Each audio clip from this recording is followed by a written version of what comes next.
Today I'm working on the letters that go on the hood of my Barracuda. Are all kind of a really softer pot metal, or who knows what it's really made out of. But then they chrome plate it very lightly, paint the insides of the letters, and then you have this nice looking trim for about the first few years of the car. Finding a set that's not peeling is hard, and when you do find a set, usually the color inside is gone. It's just faded out. So I'm going to show you what I'm doing with the set I found. Pretty decent set. I'm cleaning them up and I'm painting the inside, so follow along. Let me show you what I got here. This is a set that I had on the car, and this kind of is indicative of what most people see, if not worse. This is not as bad as I've seen on some.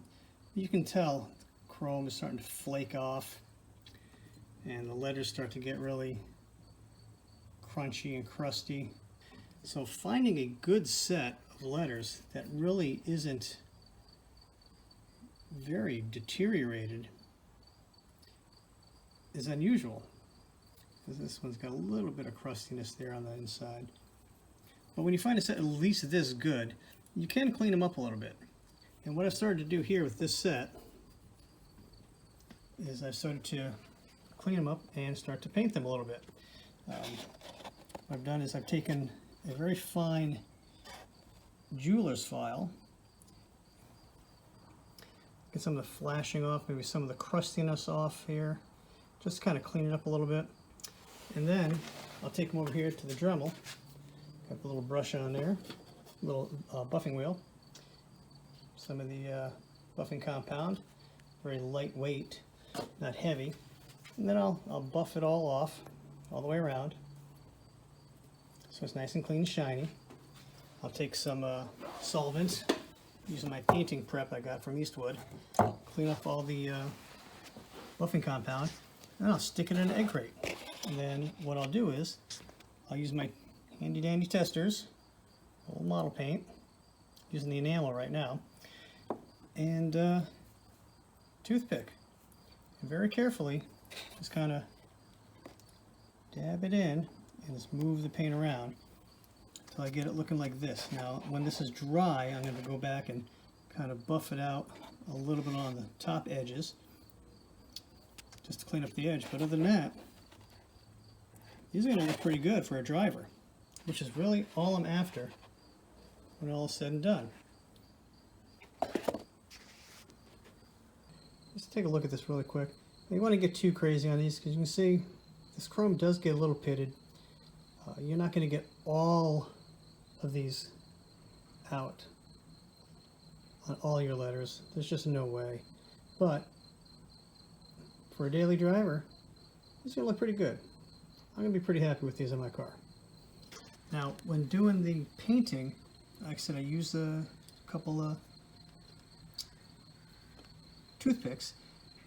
And it's a little bit of a technique. I have two toothpicks. One has got a really fat tip on it that I use in some of these fatter areas here, like this. Dab it on. Then what I can do is I can take a smaller one, a little bit of a smaller tip, and I can kind of start to drag it through some of these smaller areas here. It's not really perfect. There's some on the outside edges, you can see, on the tops. But we're going to clean that off later anyway. So if we get a little on the face of the letter, we're not going to let it bother us too bad. Now that I've got them all painted and put them on a cardboard backing where I'll put the speed nuts on the back and put these away for safekeeping. But they need a little more cleanup after they're done. I may need to touch them up with a second coat, which is okay. They don't look bad. I mean, from a bit of a distance, not too shabby. Yeah, these are going to look really good on the front of that car. Well, there you have it. Not too hard, right? Now, some of the things you want to do too before you get started on the buffing or painting, you want to get them all cleaned up. You can wash them in soap and water, get them cleaned up.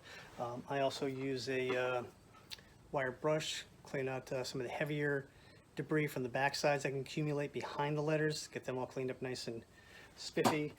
If you don't have those files like I have, you can always use steel wool. Tear a little piece off, you can just kind of buff it through all the corners and the edges, get it cleaned up pretty nice, get that chrome to start to shine a little bit.